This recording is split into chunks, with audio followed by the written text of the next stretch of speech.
We're live. Hello, everyone. I've remembered the mic. Yes, you did. All right. All right. Hello, everyone, and welcome to the War Room. Hope you're all doing well. We're coming to you live in glorious 720p. So hope everybody's doing fine. We'll say hello to everybody in a minute. Let me get the chat up so we can have a look. We've got a few already. So, but how the hell are you two? We've got him back. Look, he's come back from foreign clime. I'm here. I made it back. It's hard to believe, but I'm back. It's true. And it was evidently, the travel nightmare from hell. I'm not going to get into everything, but it literally took us 48 hours, 5 flights, and 3 missed planes to get over there. And we still haven't received our luggage. We're still waiting on our luggage. I saw the thing. You still haven't got it. Yep, still haven't got it. Oh. Last check, we bought the special air tags that'll let you see what's going on with your luggage. Last I checked, my bags were still in Germany. The wife's bags were in Newark. So they actually called the wife last night and said, "Hey, we got a bag here. Do you want us to deliver it to your house?" She was like, "Yeah, that'd be great. Why don't you try that?" So. Anyways, it was a good trip when we got there. I got to see the battle for. We actually had a World War II excursion, my friends. Oh, cool! The battle for Colmar, and if you guys are familiar with Audie Murphy, yes, his one-man stand, that actually happened, and I was at the memorial site, and I got pictures and everything, which we'll get to show you guys sometime soon, and. As a giveaway, because I was thinking, I picked up a few of the special patches for all the different units that participate in the battle. Oh, wow. And we're going to have a giveaway on one of our episodes that we can give away. So if you actually want some patches from the actual units that participated in the Battle of Colmar, we will have that for you sometime coming up here on the show. Excellent.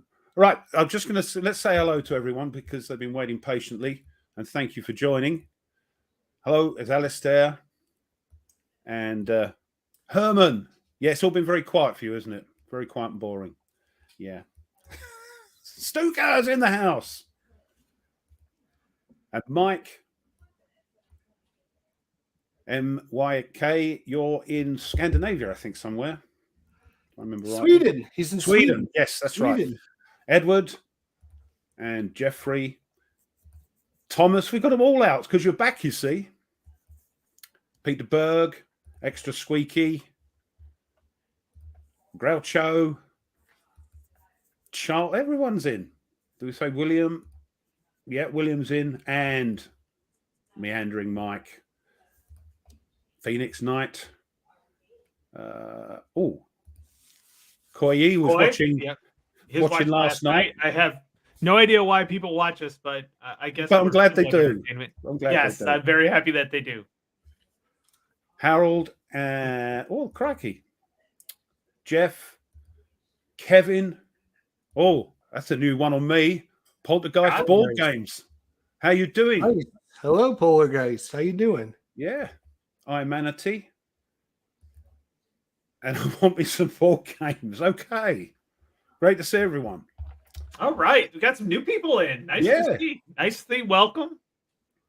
We're all friends here. That's cool. Yeah, no, great to see you. If you haven't said hi yet, just do that for us. That would be wonderful. And late as always, Viper Dave. Hi, Viper. Yeah. So there's always one that slips in right at the end one. for you. Yeah. Yeah. Yeah. See, now I got to look up Poltergeist. Now I got to look them up. You've got to have a look. So check that one out. Tony, well, ask what you've been playing. I know Jester was back 2 minutes and started live streaming again. But so what have you been up to? Well, we had our Men of Honor Men of Iron, which we finished yesterday, which was a lot of fun. Great system. And so really, really cool. Had fun with that. And then Who won? You did. Everyone, Rough won. Cheers, Rough. Good job, my friend. I don't do that very often, but thank you. Good job.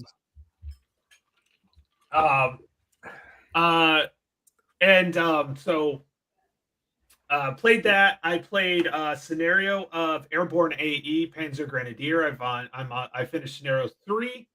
I'm on to scenario 4. My goal is to finish all those scenarios. They're relatively short, small number of pieces, encounters, and then I want to get into Ellsborn Ridge. Particularly, I want to get into the Black Panther scenarios because I watched a there's a really good documentary that came out on the Black Panthers, and it made me wanted to play their scenarios. So that's pretty cool. And then I tried to beat Budapest 1956 again, and unfortunately the stupid Soviets won again. So but since I plan on doing a video playthrough of that in October, particularly on the 23rd of October, when the 1956 Hungarian Revolution second one or whatever first one actually occurred, and see what I can do there. Learned a lot with class on that one, so that's really got me interested. Matter of fact, part of it was related back to a game that I'll be previewing here for that's on P500 that just came out. So, but other than that, school, life, busy. I haven't been able to, but I got a little bit of play in, so it's been fun. So, and trying to keep up with Jester. My God, literally, you can't keep up with him. He landed, and I think he had his phone with StreamYard already set to like preview and to have something scheduled already. Plus, I knew he would. I was wondering if either his neighbors picked up his boxes, and if they did they have a back issues, or did he have to take a U-Haul to the post office? No, I didn't actually get anything until Friday. Oh, Friday. Really? My GMT was a Friday. My GMT order arrived. So did you tip the post? Well, that's funny because the wife asked the UPS driver, "Do you miss us?"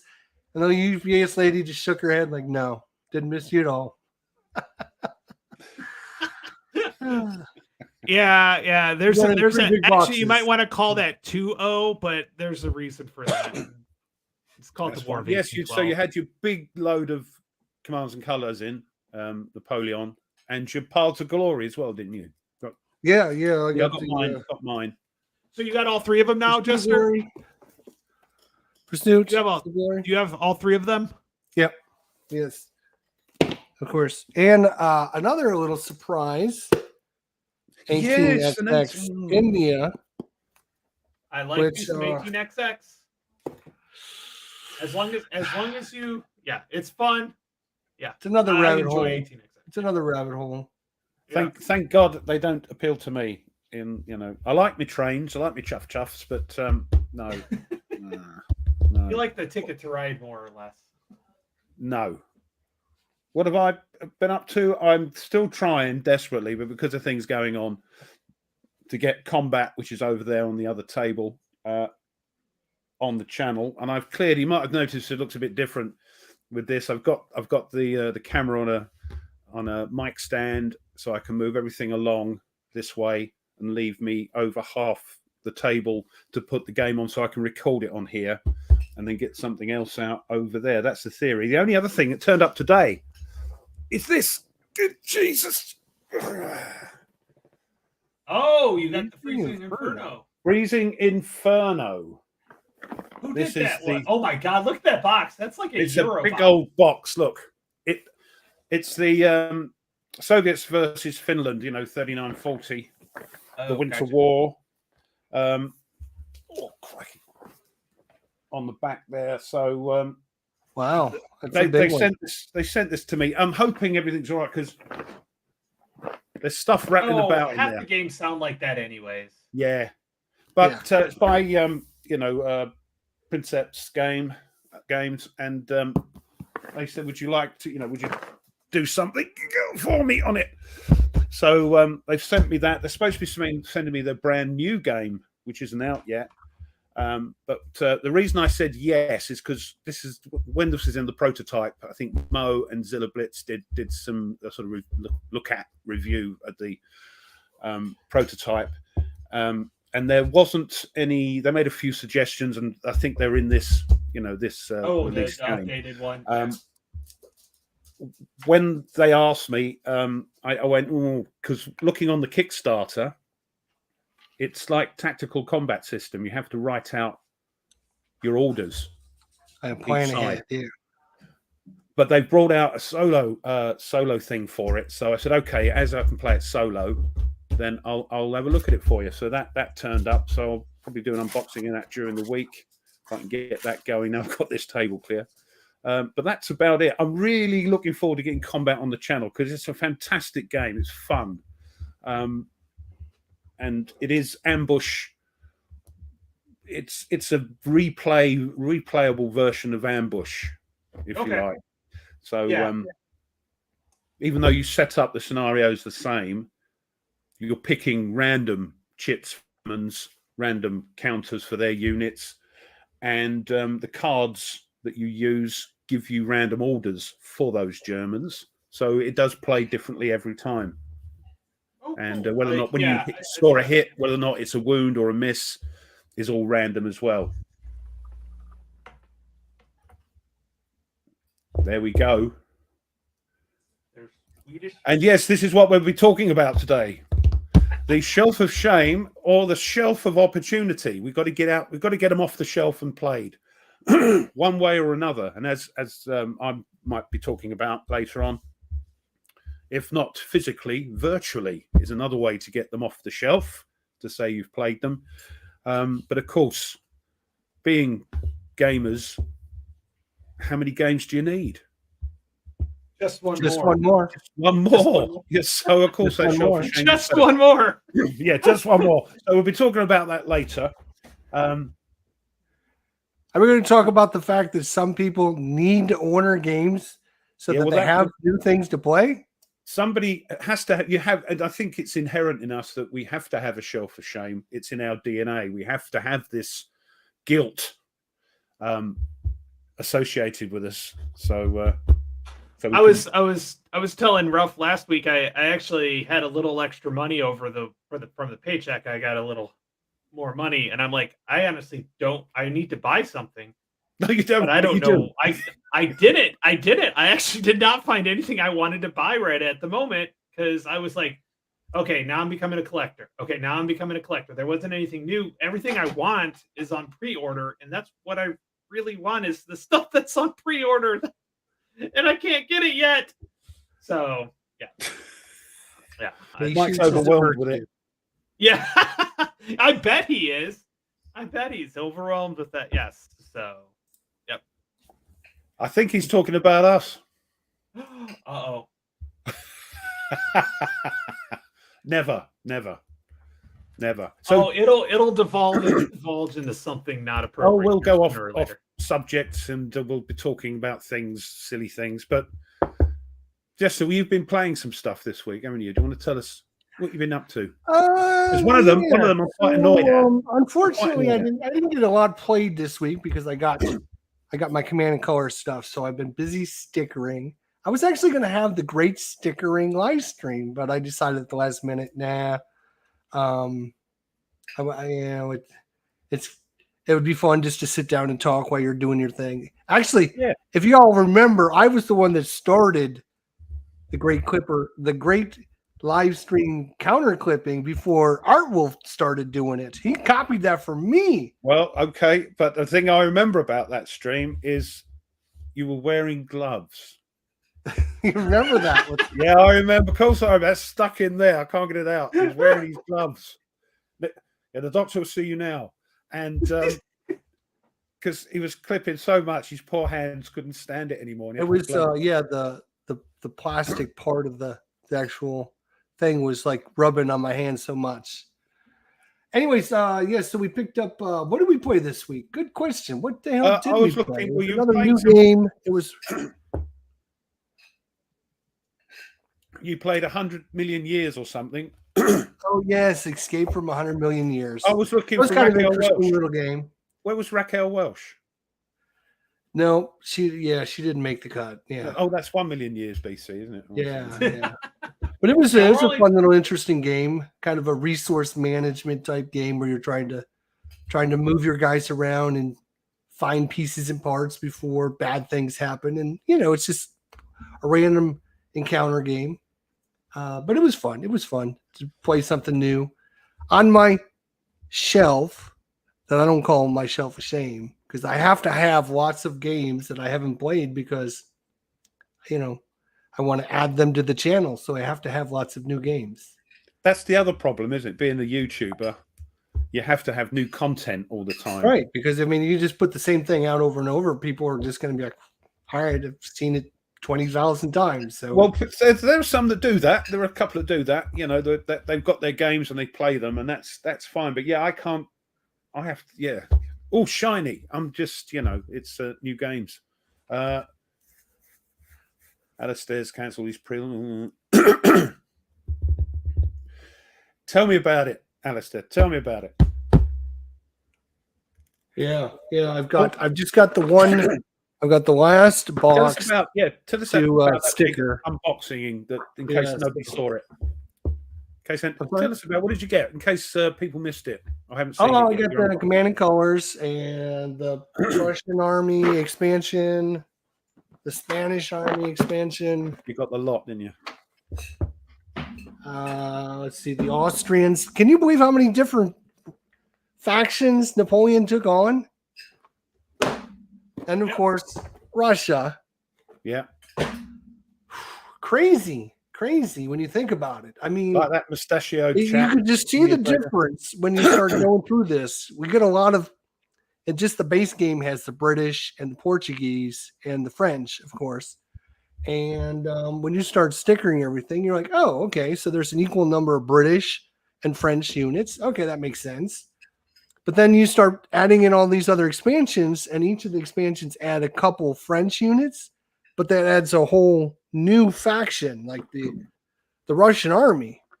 And you're like, oh, okay, so Napoleon, not only did he take on the British, but he took on the Russians, and then the Prussians, and then the Austrians. You're like, holy crap.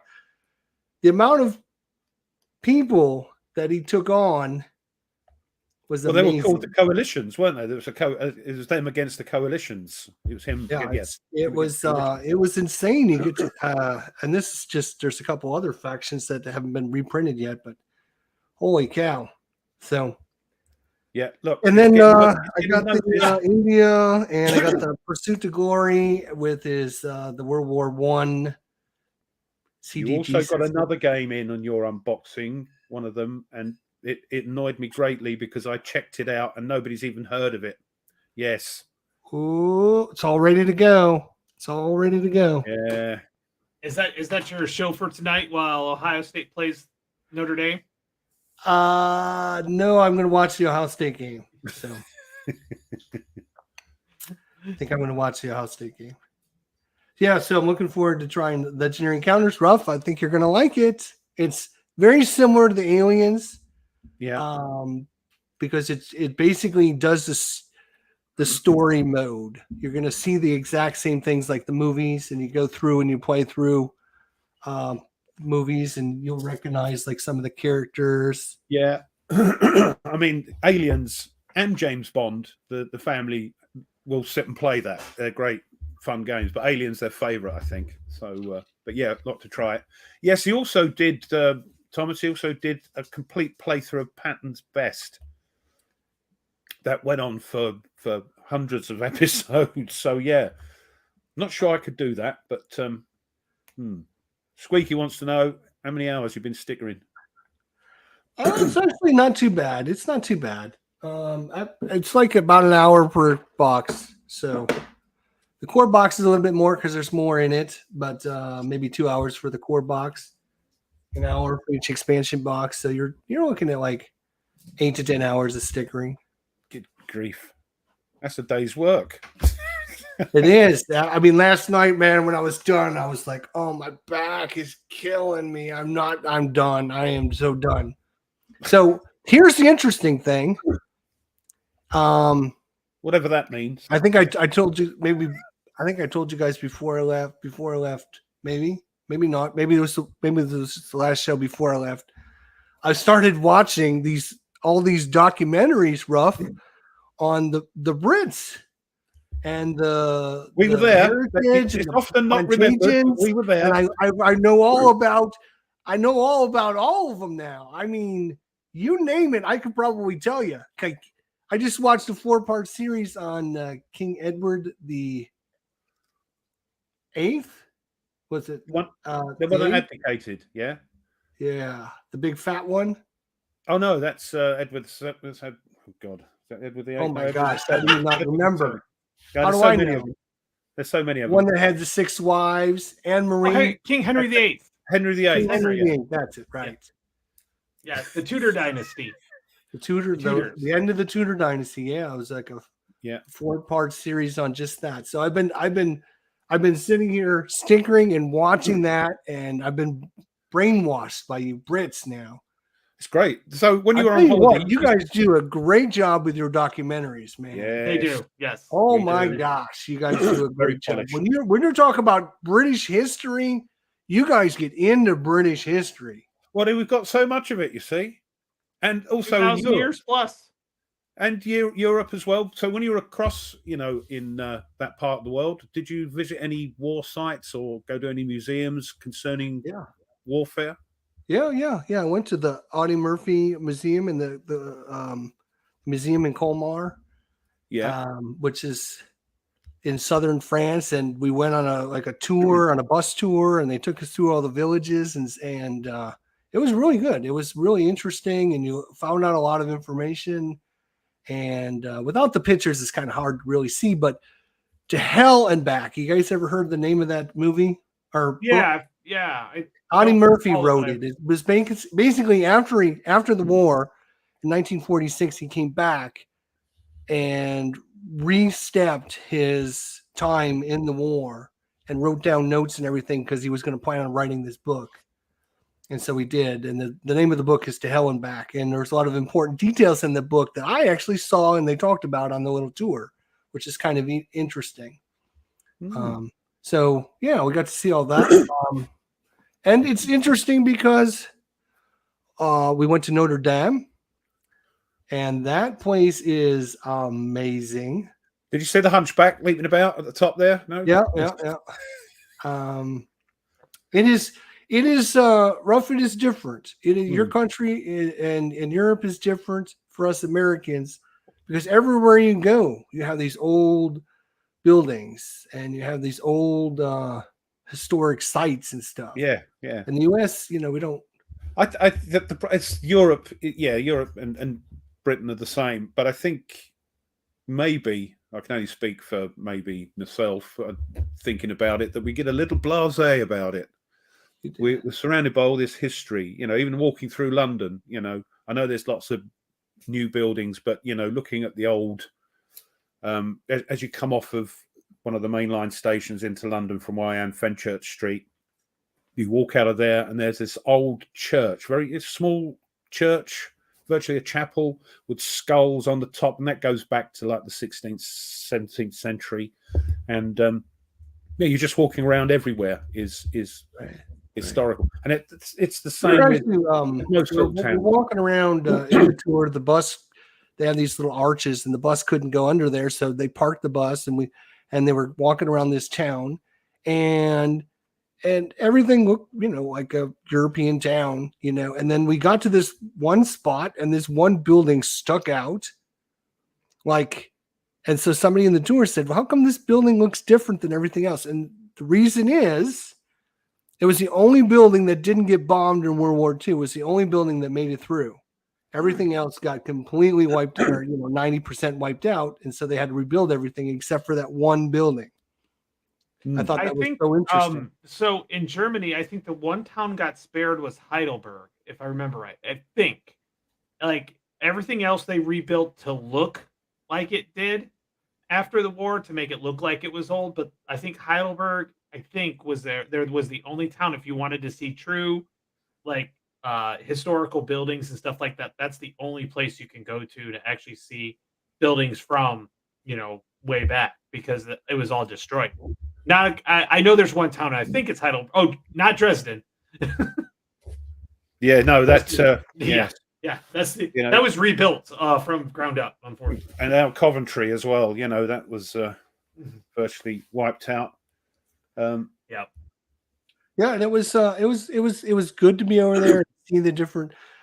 We just took down the Rhine, but some days we would stop in Germany and some days we'd be in France, and we'd see the different things. And it's funny because just our tour guides and stuff and the people that we talked to or met, the Germans still have this issue with the French, and they make their little comments, and the French still have this issue with the Germans, and they still make their comments about the Germans.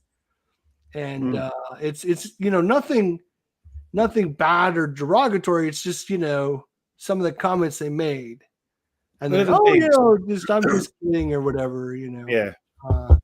Well, it was a thing. I mean, yeah, thanks, Thomas.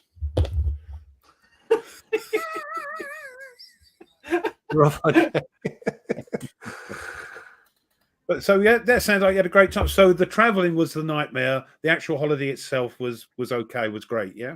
Yeah. And getting back was fine. We didn't run into any significant problems on the way home, so that was good. I think Europe, Germany, France, and Italy, they're all very different, and they are different to Britain, and Italy's different to Germany and all that. But the European has a slightly different vibe to merry old England, to the British Isles. But yeah.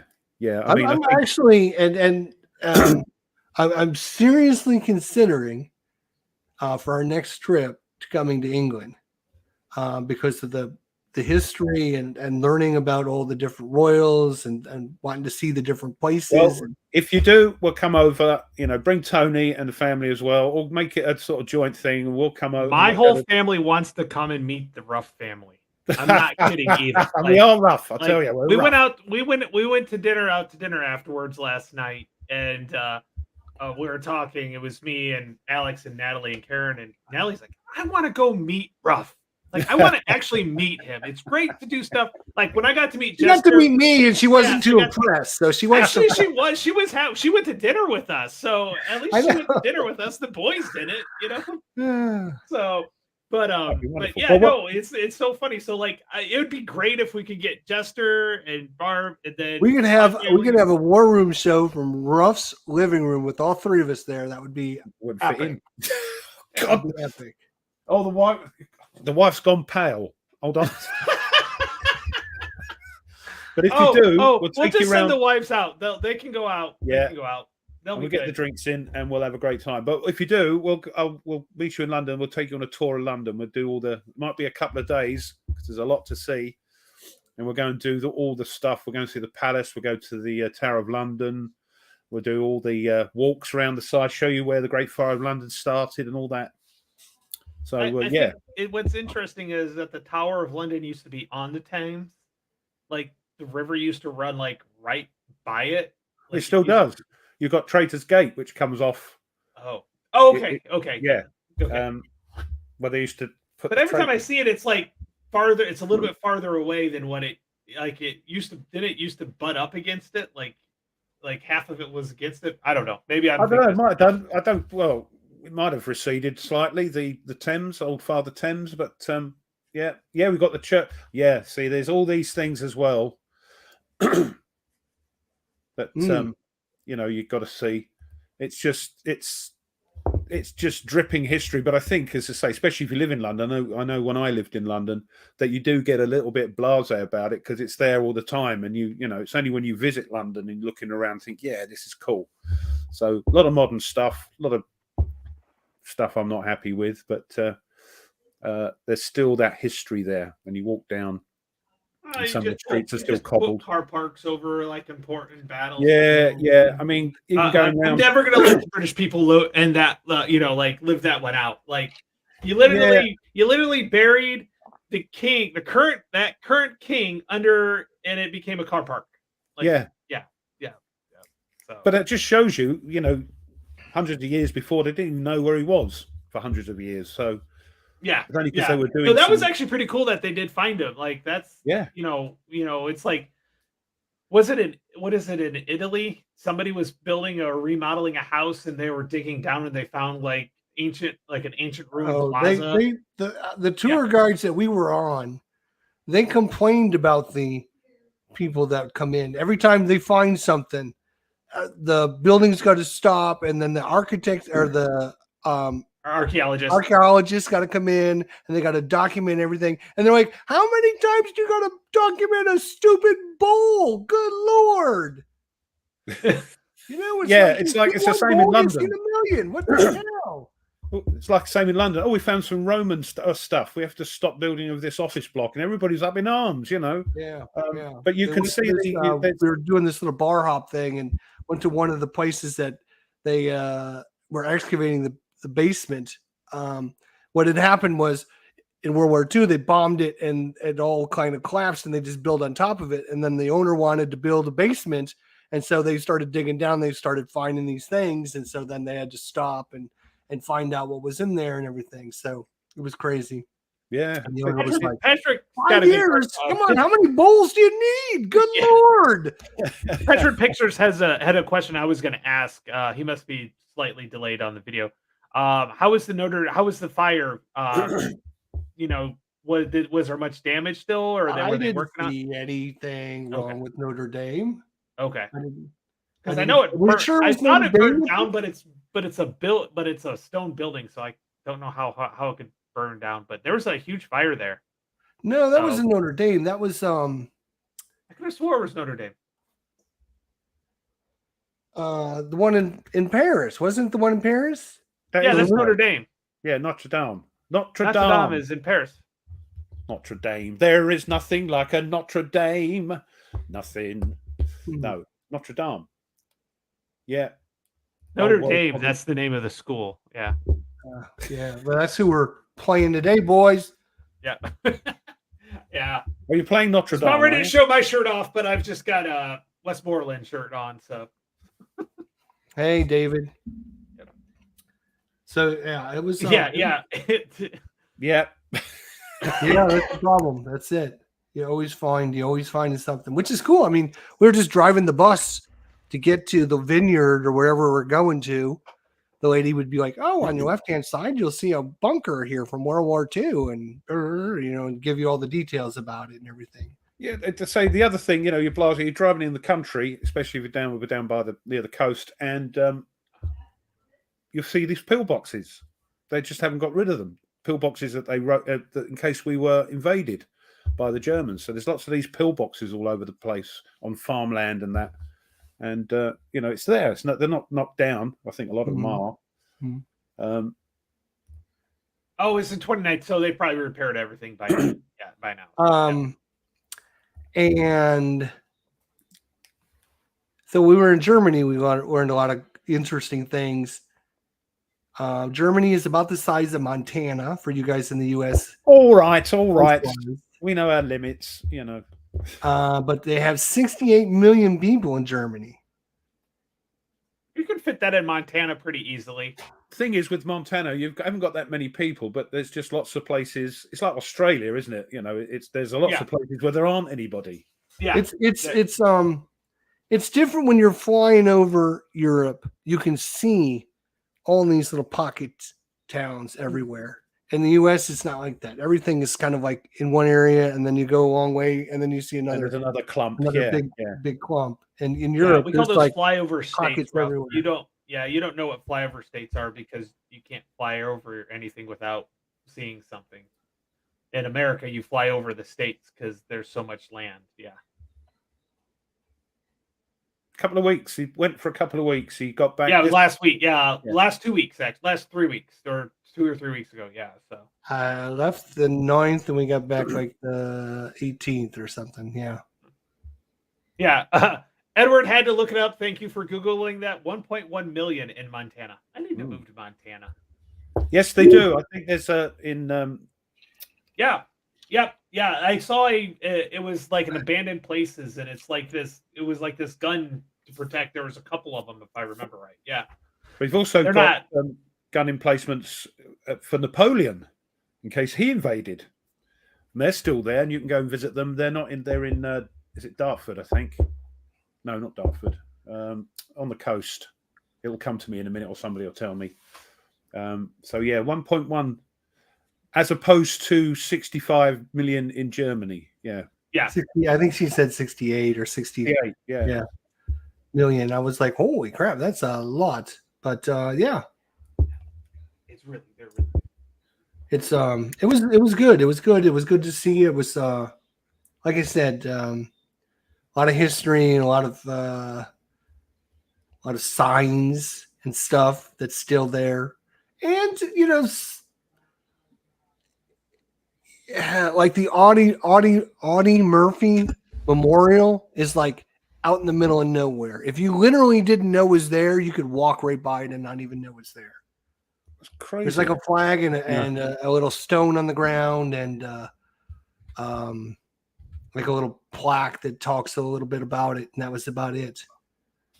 You would think, oh my gosh, you could drive right by it and not even see it. So just trying to find where these thingies. Mansell Faults are just down the road from me, actually. But yeah, there's lots of stuff. I mean, also, if you come over, it's a bit of a ways away because it's up in Bovington. Is the Tank Museum. I love their a ways away. Yeah, a couple hours away. Oof, I don't know if I can make it. It is. Drive for 4 hours. You're in France. So it's crazy. I drive for 4 hours. I'm not even out of the state of Ohio yet. I know, crikey. Yeah, Dover, of course. These are big. These are ports. Yep. These are big ports. Oh, hold on. Yeah. I think in England, now that I have watched some of the documentaries, I know a little bit more. I've heard the names, I've seen some things. I kind of know a little bit now how it went from one to the next. The War of the Roses, right? I know more about the War of the Roses now than I thought I ever was going to know. Guess what I got to play 2 weeks ago? I got to play Plantagenet. Did you? How did it go? I really like it. It's not as difficult as I thought it was going to be. I need to dig into it more now. Like, it really sold me on the game. I really enjoyed it. Yeah, I've been staring at these games thinking this is going to be awesome. Because now, I mean, I understand like Duke of York. I now knew who the heck he was and why he was important. Well, you had as you actually in the history today we mentioned the War of the Roses. But Yorkshire and Lancashire were two forks of the same Plantagenet family. And because turned into the Tudor, because even though he was married to a Plantagenet, it wasn't through the maternal lines who didn't have the same last name. So that's why it turned into Tudors afterwards. Yeah, but it's fascinating. I mean, I'm not very okay with it. It's like what is that really popular R.R. Martin George R.R. Martin. Yeah. Dragon. Oh. Why can't I think of it? I can't think of it. I'm not in my library. So the R.R. Martin series. Yeah. I'm sure somebody will say it in the comments. Yeah, they're clever in the chat. It's British history, and when you learn about it and all the backstabbing and the conniving and the Game of Thrones. There you go. It's literally like Game of Thrones in real life. My wife would love just watching these documentaries. She loves stuff like that. Yeah, it is the kidnapping of the two kids. The princes in the tower. Yes, I know all about the princes. They haunt the tower. They haunt the tower. They haunt it.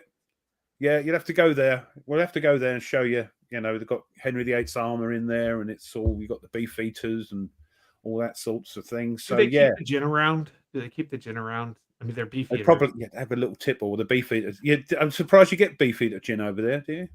Yeah, it's one of the more popular ones. Yeah. Oh, Mhm. well, there you go. Talking about Yeah.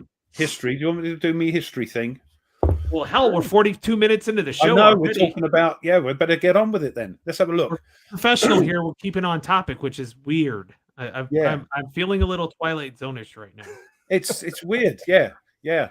It'll go to pieces soon. But anyway, today, 23rd of September. Banana sandwiches. What's that? The other sandwich? Banana sandwiches. I'm trying to get us back onto our Tony. our numbers.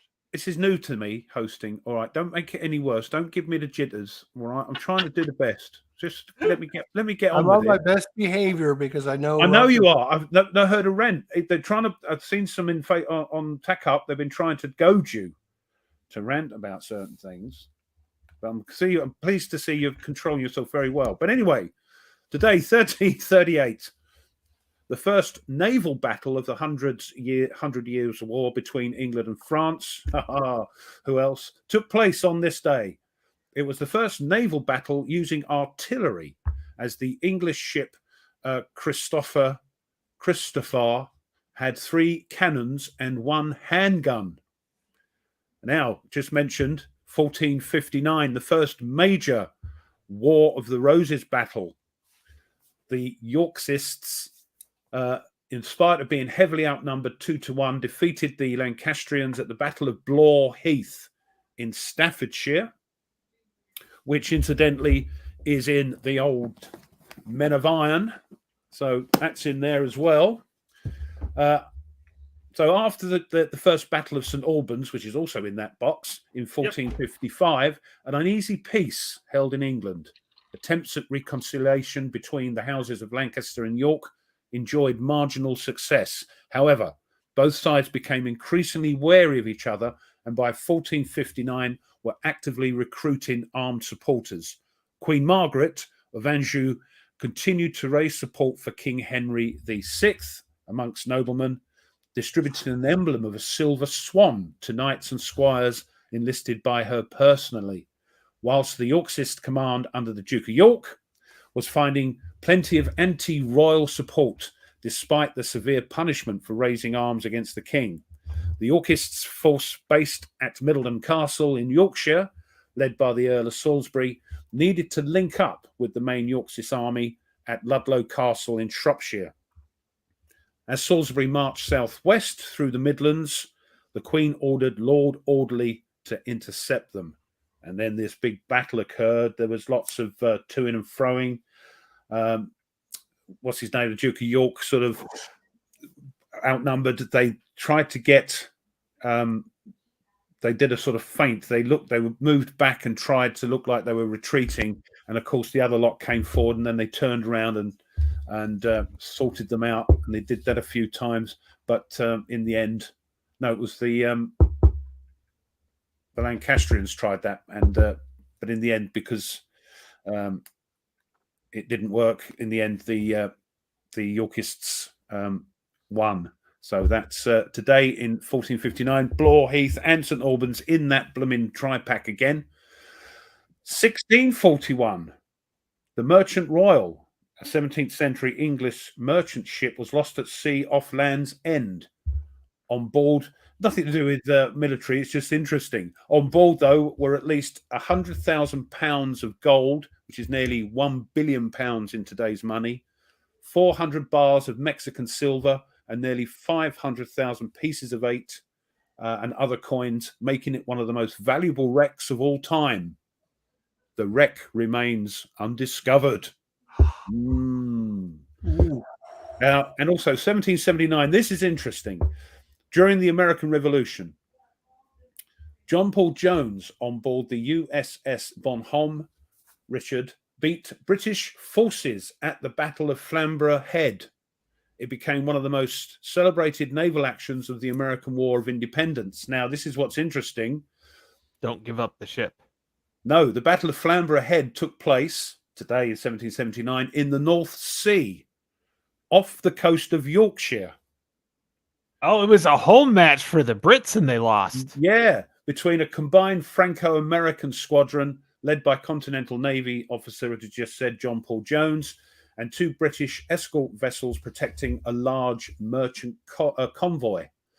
It became one of the most celebrated naval actions of the war in America, despite its relatively small size and the considerable dispute over what had actually occurred. But I found it interesting. If you look on the map of Britain, you go up the right-hand side, there's a sort of gap, where the sea comes in, and then there's a sort of pointy out bit just above that by Yorkshire, and that is Flamborough Head.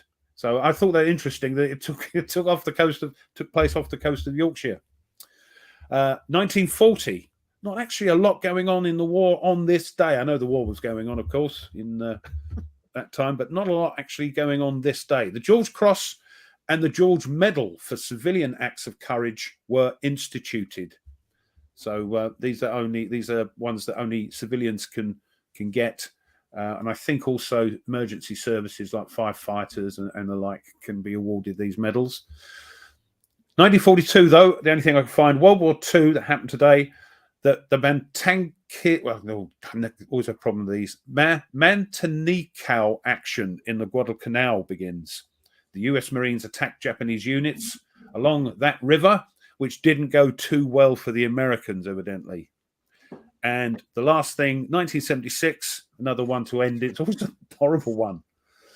A fire on one of the Royal Navy's latest guided missile destroyers, HMS Glasgow, killed 8 men. So even as, these things go on right up to date. But anyway, that's what happened today, 23rd of September.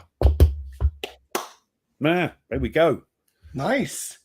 It's funny that sometimes the things that happen in history just randomly we talk about them ahead of time. Yeah, it's weird. Yeah, it's kind of interesting that it's kind of unique. Yeah. No, it's good. It's happened a few times, isn't it? That we spoke these things. Yeah. Also, did I miss one out? There was I might have missed one out, but it's also a game. Yeah, I think I missed one out. Hold on, let me get it just before we start again. So well organized. Where are we?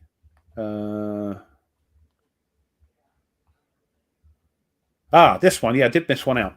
1803. The reason I mention it is because it relates to something. The Second Anglo-Maratha War, the Battle of Assaye, fought between the British East India Company and the Maratha Empire in India.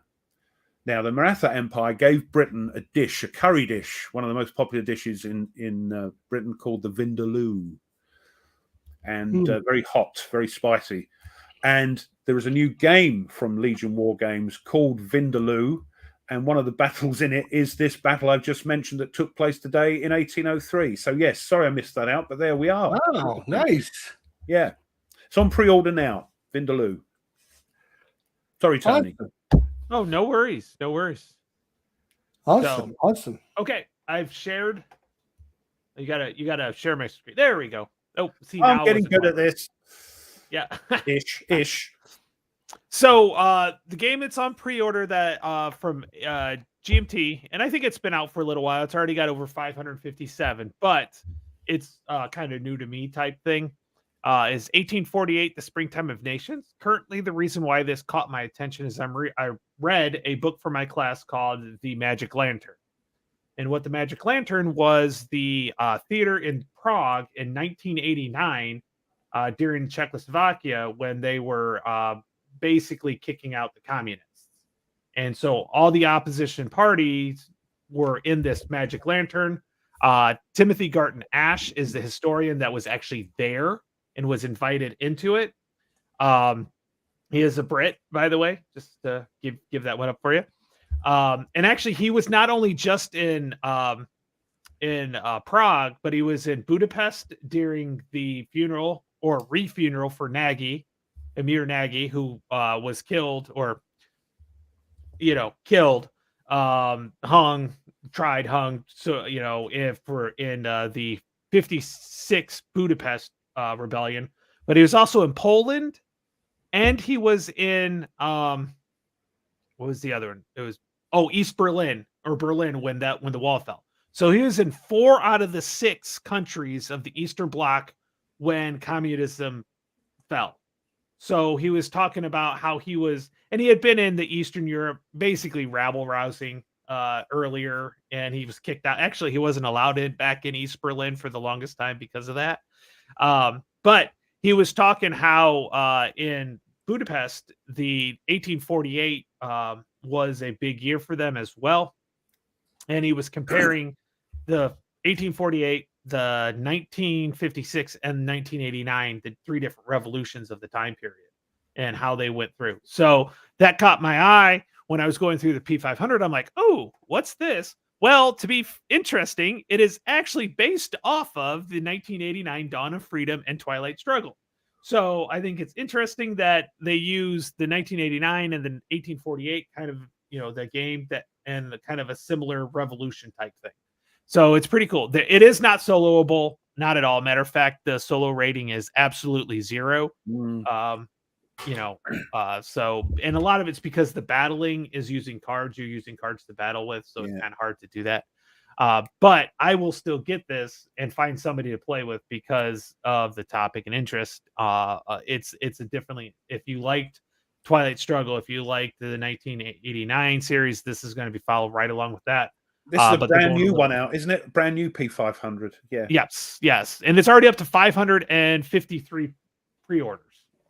So it's pretty cool. So I'm really interested in seeing this one. Let's take a look at the map. It's not final art, but it looks, that looks like a Twilight Struggle type map. So you got your Germans, you have your French, your multi-Italy kingdoms, and then you have the huge Austria-Hungarian area as well, some Russians, Prussians. So that's actually a pretty, and it's not final map art, by the way, so just making sure, because it says right here, not final map art. Nobody takes any notes of that, though. They go, God, that looks terrible. Yeah, I know, right? Yeah. So and I used to know how to say this Alexis's last name, but I cannot remember it for the life of me.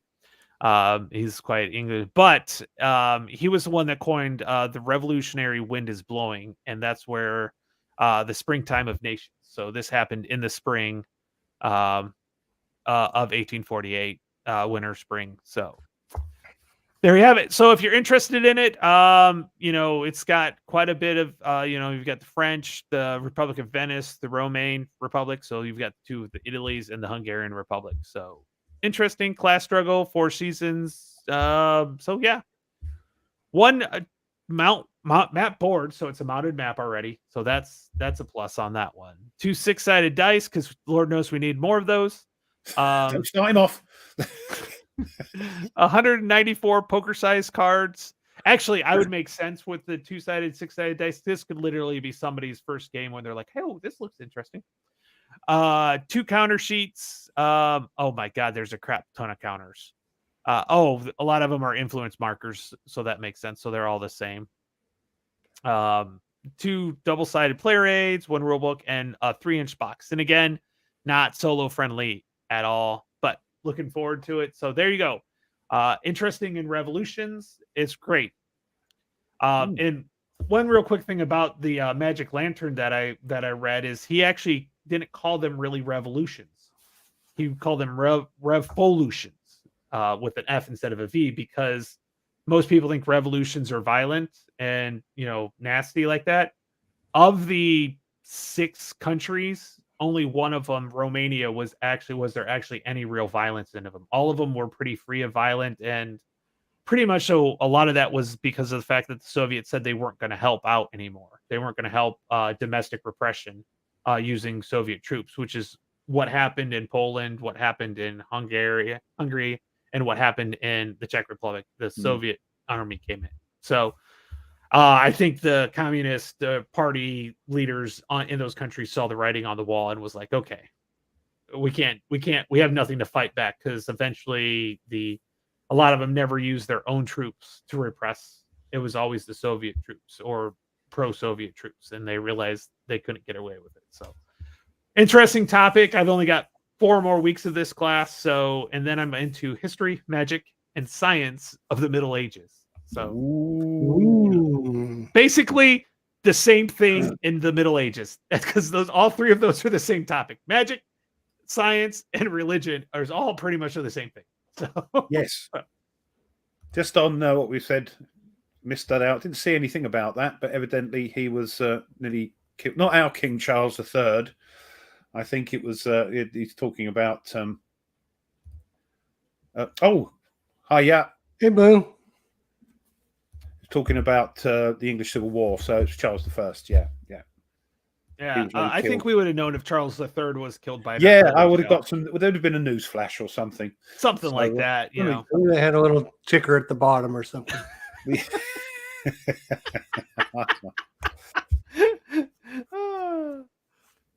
Whew.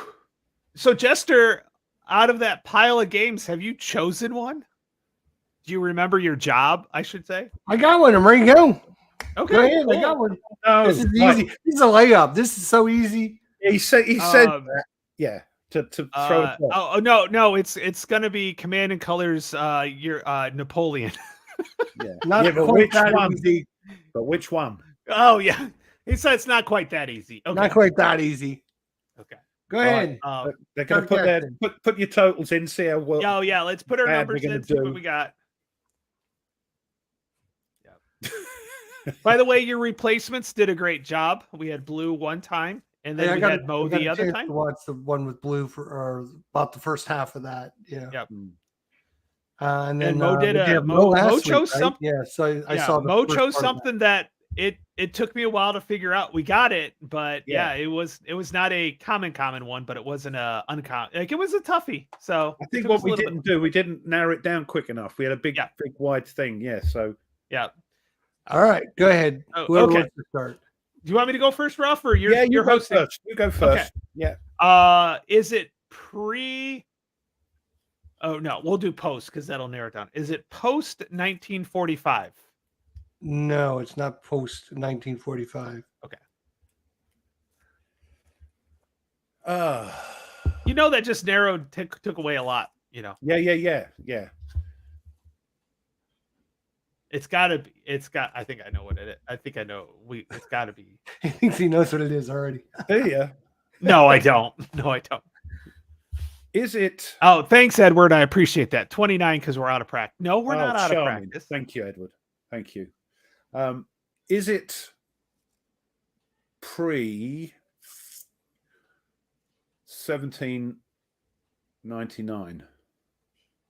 Pre 1799. Trying to get rid of a certain war that went on. Yes, it is pre. Right, so it's not 19 or 1799. Sorry. Oh, it is pre. It is pre. Ah, okay. Does it take place on the American continent? No. Okay.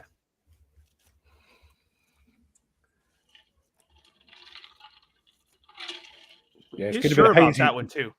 Yeah, getting a bit hazy now. My history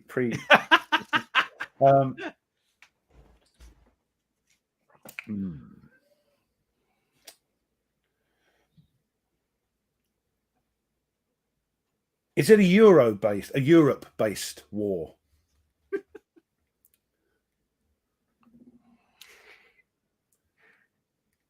Yes. I would say yes.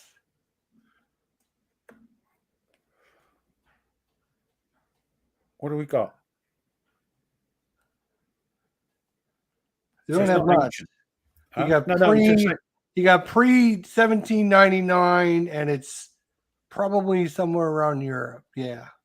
Is it a land-based game? Yes. Okay. Gold.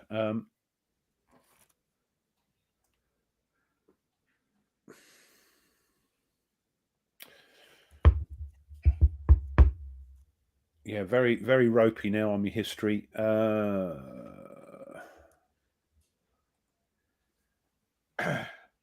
It's pre 1799, so it would not be World War I, Squeaky. No, yeah, it's pretty. Yeah, it's not. When did the Napoleonic start? They started sort of 17. Napoleonic started like 1790. Yeah. So it could be early Napoleonic. Could be. Could be. Yeah, no, it's not. Yeah, not. Yeah. Does it involve? Does it involve? Yeah, all right. Does it involve Britain? Does it involve Britain? No. Right. Ooh, No. he's looking at it. 1793 in Toulon. Right. Don't worry about extra squeaky. Is it a GMT game? Yes, it is a GMT game.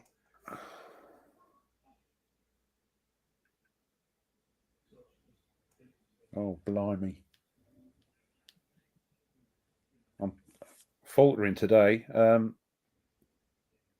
Yeah, I would have said Liberty or Death, but it's not on the No, American it's not on continent. the That would have been continent, too not on your easy. You would have continent, no. you showed that one. You're not doing that again. You've done that once or twice, and so now you're not going to do that again.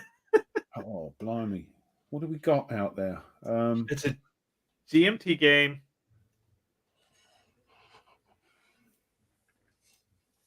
No, that's too. Oh, yes, it's pre. It could no, be. it's in Europe. It can't be ancients. It's pre 1799. It could be ancients. But not in Europe, surely. Yeah, Oh. Europe. Rome was in Europe. Greece is in Europe. At least the last time I checked. Suppose, yeah. Is it all right? Let's get rid of it then. Is it part of the Great Battles of History series? No. No. So I'm thinking it's something like Is it Men of Iron? the Brits were involved. No. That would have been too easy. Oh, Way too easy. I had to go off of that. I had to go off of that. Too easy. This isn't even too easy for you guys. That would have been way too easy. Berticelli, thanks. I appreciate that. Yeah, thank you. Come on, I asked if it was CNC Napoleonics, and you said no. So he's just winding you up. Yeah, I missed that. I miss him. I missed him. Yeah, not much, but we did. Trying to see when Clash of Sovereigns was about. Hold on, I can look because I've got the game. You see. Oh. Hey, does Ruff own the game? I don't believe he owns the game. No. Okay. So it can't be Clash of Sovereigns then.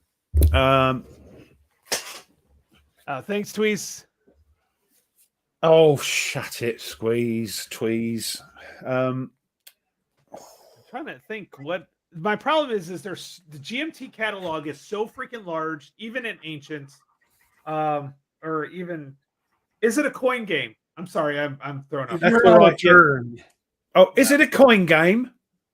No, it's not a coin game. I was thinking maybe Fallen Sky. I'm looking at my GMT collection, by the way. Maybe it might help. Well, if you say, do I own it, Tony? You do not own it. No, but do you? Oh, yeah. Do you know if I own it? I own a lot of GMT, so. I don't believe you own it either. I'm not 100% sure because I don't know your exact collection, but I don't think you've talked about it or mentioned this game. You might have, but I don't think you did. Okay. Is it I'm still looking because is it part of a series of games? Yes, it is. That's a great question. Yes, that is a great question. Why not? Is it Command and Colors Ancients? No, it's not Command and Color Ancients. Is it part of the Levy and Campaign series? Yes, it is part of the Levy and Campaign. I've got them all. I've got them all. Pokemon collector? Got to have them all. Yep. It might be the one. It might be the one he's mentioned. We mentioned and we're talking about War of the Roses. No, because you asked if Britain was involved, and that'd be Plantagenet. Of course, yes, so it's not. of course. It's not So, Plantagenet. Is it my turn? It is. Okay. Does it take place in Italy? Yes, it does. So I know which one it is. I don't own any of them. Is it? Yes, it is Elf and Jelly Beans. It is Alpha Gel. Yes, Inferno. Well, I was going to give you the other one that we talked about, but I'm like, no, that is too easy. Yeah, yeah. I'm I gonna have think to make it's it work for it a Plantagenet, little bit. Inferno, that was hard. which is the Battle of Gallipes and Galahades by Tuscany in 1259, 1261. Oh, you do own it. Okay. I Yeah. thought you said you weren't going to get that Oh, series. So. Tony, is that still in shrink? Yes, it is. Yes, that's on your shelf of shame with a capital S. How many? Let's see. I'm looking here. I've got 1, 2, 3. Well done. You guys got it about No, thank 12. That's pretty good. Well, That's not bad. that's still not bad. Yeah, well done. Thanks, Jessa. That was a goodie. Yeah. I thought I have 6 GMT games still in shrink. we had talked about the series, so I thought, well, you Yeah. guys are familiar with the series, so you guys should be able to get it. Yeah. And I was going to do the Plantagenet one, but it's been mentioned too many times. I said, no, that's way too easy. Way too I easy. still think CNC Napoleonics would have been a great choice, especially if I would have guessed it first. Especially if I'd have been like, guys. That's the ultimate tweeze right there. That's the ultimate tweezer. Instead of this, Thanks for your support, Tweez. Yeah. I shall wear it always. And then somebody's asked, I think we both ordered this, haven't we, Tone? yes. It's at the printers right now too. Yeah. By the way, I said Braxton play tested it. He was actually the developer. For Yes, the game. you So I wanted to make sure downgraded him. You downgraded him. I downgraded him, and I want to give Braxton credit. He helped us out. He said we did a great job. Just a few mixes here and there, but yeah, it was good. I'm looking forward to it as well. It's gonna be a good series. Here's one thing. I don't count them, Mike. I was gone for 2 weeks. Yeah. And we didn't get mentioned in the GMT update this month. So what did you guys do while I was wrong that pissed off GMT, huh? Well, we didn't have any GMT people on, which we should have. Yeah, bad. Yeah. Bad dog.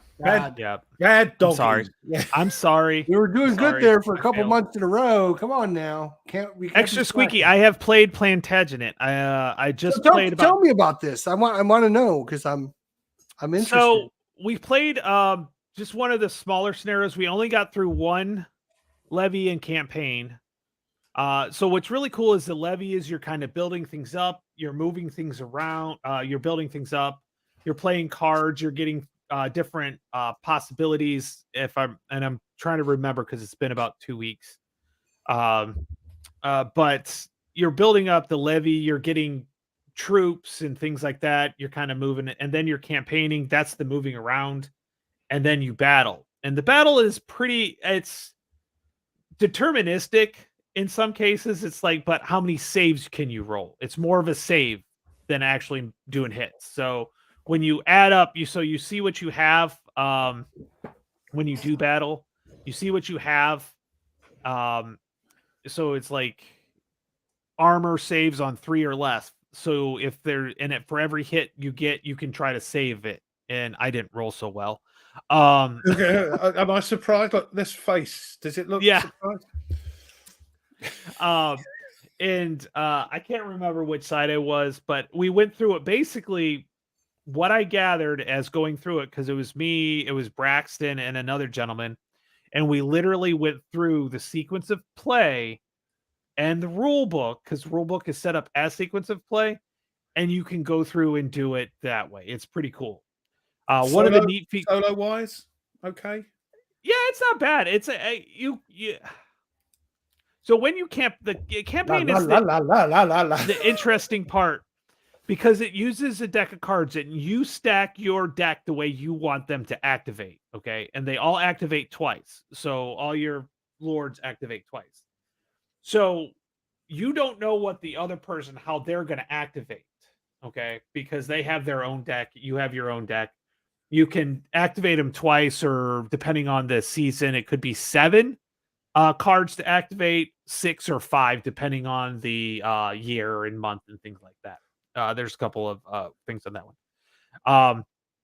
So it's really kind of cool because you set up, okay, so I want him to go because he will move out of this place so I can move this guy here. So there's a little bit of planning on that. But then you got to watch out because you're like, okay, I want knowing that he's going to go. Is he going to move this guy or that guy? There are ways to do it solo, which is, you because if you're like me, you would set up the deck and then you would forget. Yeah, that's what I was just going to say. I wouldn't remember what I did with the other guy by the time I was done. Yeah. And so what happens is when you're campaigning is you flip one card over, activate that guy. The next guy flips, or your opponent flips their card over, they activate that one. So it keeps going back and forth. So you could literally set up the deck the best for each side and then just react to each other. So solo wise, I don't see it as it's not great, but it's not hard to do. I think it that's really what's is putting me off as well. Yeah. It's not great. It sort of does it. Yeah. But the rules are for Plantagenet. I honestly think from what I've seen, Plantagenet, because of who it is, the topic, I think is an easier game to understand. The Elmoravid throws religion in it because there's the Christians and the Muslims. So there's certain things on that one. And the Inferno one, the one you got, adds so they still do the levying campaign. That's all the same, but they can flip. The vassals can flip to the other side. So there's a little bit more to it. I think either Nevsky or the Plantagenet would be the two that I would say to start off, kind of first on that one. But and for medieval times, which is when this is, it really does a great job of modeling that kind of, you got to build it up and then you campaign and you got to pay. That's the other thing is, so like every move you make, you have to pay. If somebody battles you, you have to pay food or provender or whatever they call it. You have to pay as well as they do. So if you don't move, you don't have to worry about it. So because you could stay and do there's some other actions you could do. But I really, really, it unfortunately got me wanting to make sure I get the rest of them. Just because I know that they've tweaked, each one has, it's not just tweaks, but there are some different mechanics in each one of them. Yeah. So because you can actually kick out. So the scenario we started out, I was kicked out of England. So I was, kicked out. I was, what's the word? Exiled. I was exiled. Whoever, I can't remember if I was the York or the whatever, but I was exiled. So I had to get my guys back on to actually get on the map. So it was pretty cool. It's one of those, I need to definitely dig into it deeper for sure. It is a huge footprint, even though the map is, only a 4x4 board. Yeah, you got all the Lord cards. You got all the lords and stuff. The only nice thing is they're mobile, so you can move it to this. You can have them whatever. They're what, Tony? Mobile. Yes, correct. Yes. So, but no, I really liked it. I thought I was a little annoyed with the battle at first because I'm like, oh, it's determined. Like, okay, I can see you have this. You can set it up like if you're playing somebody else, you could set it up so they can't see your forces until you get into it. But it's like it's kind of deterministic until they're like, oh, you try to save your players, so you have a chance to save your guys. Like, yeah, they take a hit, but it's not a guarantee they're gone. So you can save it. Unfortunately, whatever lord I had routed, like literally, so he took all the hits, which is not like death. It's more like they get disorganized and routed, and then you have to roll if they permanently route. So if you, so it was not good. Tony, quiet now. That's enough. Thank you. Ruff really does not want to get into another series. No, I don't want you to tweak my interest in the slightest. Oh, we're not the only one. Look, GMT dumped him. Yeah, well, that's because of what you were up to. Yeah, it leaked out through what you were doing. We haven't actually. Cheers. Oh, we're waiting for Blood and Fury to come out. So. Yes, and there's you guys haven't even mentioned them, and it's been over an hour. Yeah, I know we're going to get onto it. I'm just going to go through the chat and then we'll get onto the subject. But poor old David's getting a bit of stick because it's taking a bit of time. It'll turn up when it turns up. I mean, look, we're talking about the Shelf of Shame. Do we need something else to go on the Shelf of Shame? No. We'll see. Jester's like, yeah, we need more. Yeah, I knew that was going to happen. By the way, I Thank you, ordered William. another box, so it should be here next week. Of what? Games. Oh, Banish All. I was I'm just looking actually at getting that. a game you guys might be familiar with called the War One. What's the War One? This War of Mine. I'm getting this War of Mine. Oh, yeah, that's- yeah. yeah. That's I a heard dark, that's pretty. That's a dark game. one. Yeah. Yeah, Berticelli was talking about that yeah, one. he likes He's- that. Yeah, he likes yeah. that game. Yeah, I'm That looking is- forward. I think I've ordered that one. Banish All Their Fears. Yeah. Yeah. There's And this is coming out next. Great Battles, Great Battles, Alexander. Nope. But Norman Conquest, yes. France 40, yes. Yes. Banish All Yeah. Their Fears. Yeah. I what's see the Banish with the All Their DMT Fears? update. If you guys read it, they're. Ben Hull. I'm sorry. I think it's a Ben Hull. Oh, yeah, that's right. Okay. Sorry, Jeff. Are you Sorry, saying- Justin. They are finalizing up the Fields of Fire rules now. Oh, yeah. Yep. So I can't wait to get that deluxe. I know Ruff can't, so he can have stop having stop signs for counters. Yeah. I can then probably give that away to some poor soul, So yeah, I have this. You won't be able to play it live as long as you haven't got a YouTube channel. You'll be fine because the ridicule will be tremendous. And Tweez actually is a playtester on the new British Fields of Fire. Oh, I can't wait for that one. He's had to sign a NDA, is it? That sort of thing. You can't discuss anything, but he's playtesting. Although he's throwing pictures up there, or somebody is at least. This I is don't know if it's why. him. This is why GMT have banned him because he can't keep a secret. Yeah, I had to pull that up. Let's see here. Oh, also Berticelli wants to say, remind me that Downfall. Yeah, it came out yesterday. Downfall is going to be charging here on the 25th on Monday. I didn't order that again because the sort of solo side of it. So that one's coming out. And let's see, what was at the printer? So the that errata counters is at the printers as well, which is pretty cool. I have a lot of games for that, so yeah.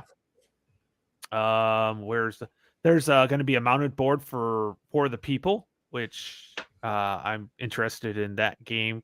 I've ordered that only because it's got the Stuka's old CDG solo thing is one of them, so I might as well get the game. That's why I got Pursuit and all that sort of thing. Well, Illusions of Glory is on the new 500 list. They added that one just so I can get the Firefight Tactical, another tactical. How many more tactical systems do we need?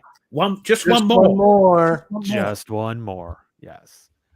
Second edition for Mr. President, and an upgrade kit for those if you wanted to upgrade it. The Afghan. No, I was more interested in the. This was interesting. I don't know where I heard it from, but Ben Hull didn't want to do anything past the sort of Korean stuff. Yeah, he didn't want to do modern stuff. So I think this and possibly the Falconans is done by sort of fans. Oh, he's actually handed that series off to somebody else now. Somebody else is doing that. Yeah. So we're going to get loads of. There was muted to be a World War One. Ben Hull was talking about doing a World War One version of it. So yeah, I'm hoping when this deluxe one comes out, and everybody can understand it and have that fear. It's got that sort of legend about it, isn't it? About the rule book. No. Well, it's a 90-page plus rule book. So yeah, but it teaches you through everything, and there's examples and all that. So I'm hoping a lot of more people get into it. So GMT go, this is popular. Let's bring out loads of them. All right, charging on the 25th of September. Downfall mounted maps plus the 3-inch box. So you can get the 3-inch box if you get the maps. Great Battles of Alexander Expanded Deluxe Edition, the Tyrant module, and Sovereign Discard, another Fire in the Lake expansion. Which I think makes 3 of those now. Yeah. Well, there's a lot of stuff. They could probably go US. They could do a French one if they really wanted to, I think. Stop it. Yeah. Mid to late October is Napoleonic Expansion 5, second printing.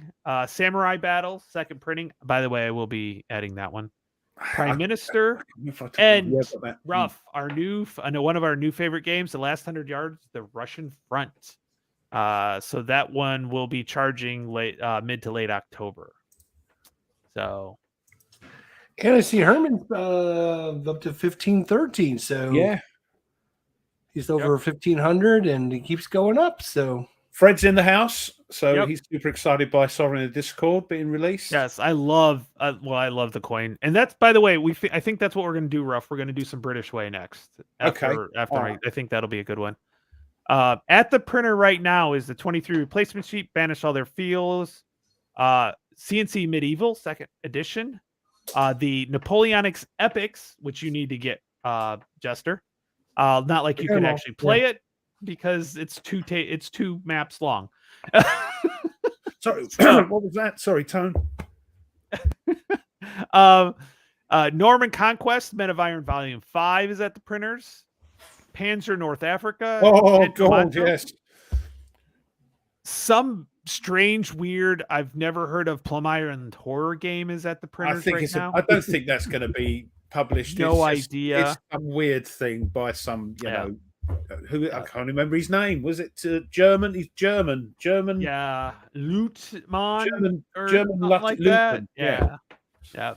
And then I can't say it, but and I feel bad because it's the India game that's like pre-India, kind of like medieval India, the Vian VG and Go Gar. on, go for it. That's the person who knew. That's see, he can say it, and he can't even say Plantagenet. So but I can also say Teotihuacan as Yes. well. Yeah, I'm impressed on that one. So this game is the first in the series, isn't it? yes, it's a tweak off of what's it? Coin and another one. It's like kind of a mix, if I remember. I've pre-ordered it, Like a kind of a coin, but not something, card-driven. hybrid, Yeah. It's inspired by coin system, players asymmetric roll. So it's inspired, but it's different enough. So it's not a coin game; it's a different one. So yes. So it's Matthew Johnson, Matthew Come on. Johnson, Corey Graham, and Amon Matthews, Severa Spagnoli. So it looks like a new series. It's coin-like, but that's all I can say on that. So I'm looking forward to it. Tactical Firefight is very good. I'm playtesting. Okay. I think I literally have everything P500 that is in the at the printers. Much better title. Final development or made to cut. I think I literally have every one of them.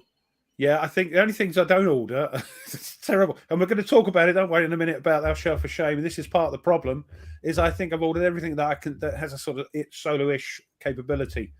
By the way, this one is 100% solo. So it's soloable solitude. The India game is like the highest. It is almost that's again why I ordered it. Yeah. Tweez is playing online, I think, with some peeps playing on Vassal. He's doing the campaign. Oh yes. I played the British Way.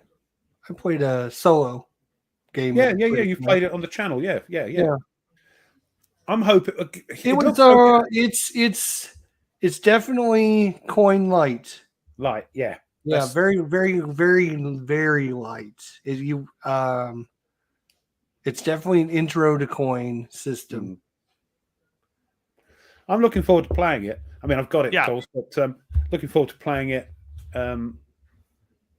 two-handed, two-player rather than two-handed. I think it's interesting that you can do like the campaign.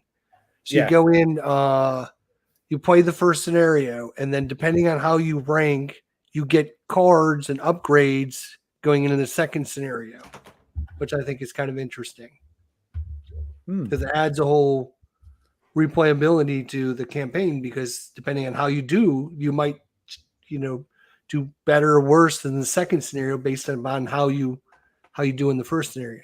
Yeah, so I'm looking forward to that. But all this talk about ordering all these blooming games brings us onto the subject of the shelf of shame, or is it a shelf of opportunity? So how do we get these games off off the shelf of shame, and by goodness, we've all got lots of them. How do we get them down? What inspires? Something happens that makes you think that's the next game. I mean, for me, Combat. Okay, I did a poll of peeps, and they voted for Combat, and that's a great way to get, as YouTubers anyway.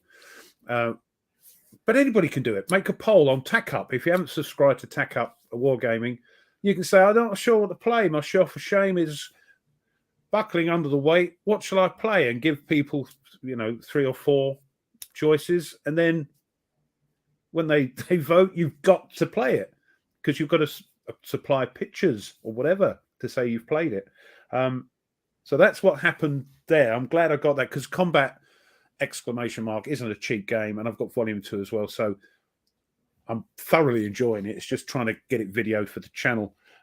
Great game, good fun, but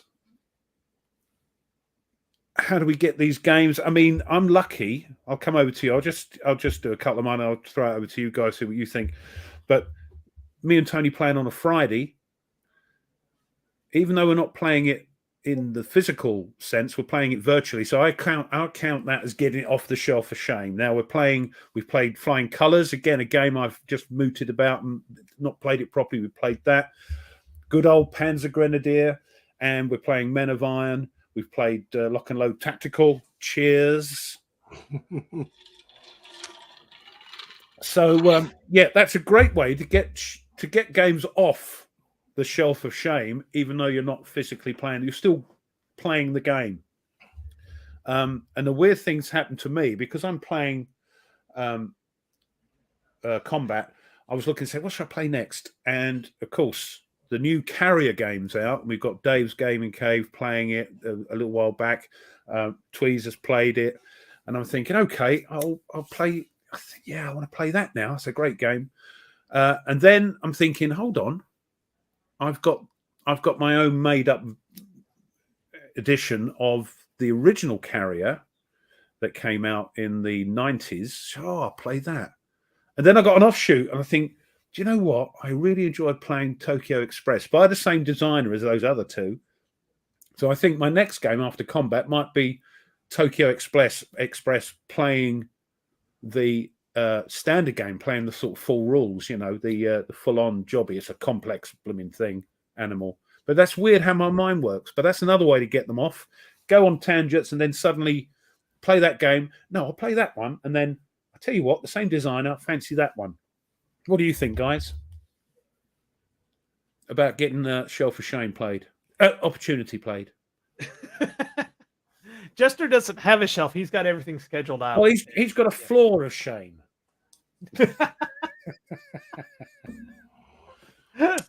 My biggest problem is, and we kind of talked about this, Jester, you weren't here because you were on your trip, but the class I'm going through right now has so many topics that I have games for that I want to play. Because, and one of them I will be playing with Ruff, because we were talking about the decolonization after World War II, and one of the big games is one of the big countries on that was the British Way, was the British. So, and that's what the whole British Way is about, is the decolonization of the Brits. One thing that I found is then also your favorite game, Colonial Twilight, is also with that, because that was the French Algiers War, which was the Algiers trying to separate from France saying no, but yes, and then no, but yeah. It was not good. So I want to play that because of that. So that's where a lot of, but my problem is I keep writing this list and it keeps getting longer and longer because of the topics. Is that a problem? But making a list and then no, it really isn't. The list. For me, you're looking at the list, you go, oh, it's a long list. Oh no! Again, they never get played. From my point of view. Hold on, where's it? Oh, can't find it now. So, how comes you're still wearing shorts? It's freezing over in merry old England. So this is honestly one that's if you notice, still in the shrink. It's still in the shrink, yeah. This is the second edition, second printing, and I think they're on their like fourth printings now, fourth or fifth printing. So the Empire of the Sun. And I really want to play this. Now there is a smaller, a sinking of the Bismarck or something like that, that I do have that I think I would play first because it is a smaller footprint, and things like the Empire of the Shrine. Yes. But this one is one I really wanted to play, and I'm scared of it, to be honest with you. So, yeah. Here's my thought on the shelf of opportunity. And I kind of have a little bit of experience with this for you guys out there. So I'm gonna share You've only got a couple of games. You've only got a couple of games. Yeah. Is normally what ends up happening is you get a game and it ends up on your game of your shelf of shame because this is a new game and you have to learn the game to play the game. And you say, I'm not ready to play this game because I haven't learned the game yet. So there is this big hang up of, I've got this game, I really want to play it, but I have to learn it first.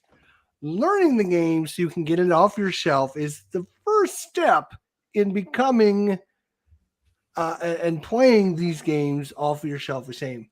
I know because this year, 2023, I have played 80, that's right, 80 new games that I've never played before.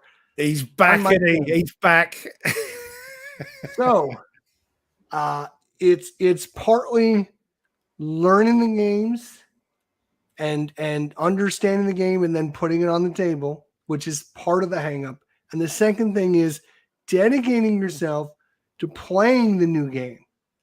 How many times have I got to get this game, and then you get something else, and then that other game gets put away. Yeah, that's you have to dedicate yourself. You have to either schedule it, which I think Ruff did a good job with his poll, because now he's kind of forced to play that game because eventually, if something else signing comes in, he could have ended up. So there's two hurdles you have to get over to get these games off your shelf of shame or shelf of opportunity. Number one is learning the game, and number two is dedicating yourself to that game. Yeah, I think you're right.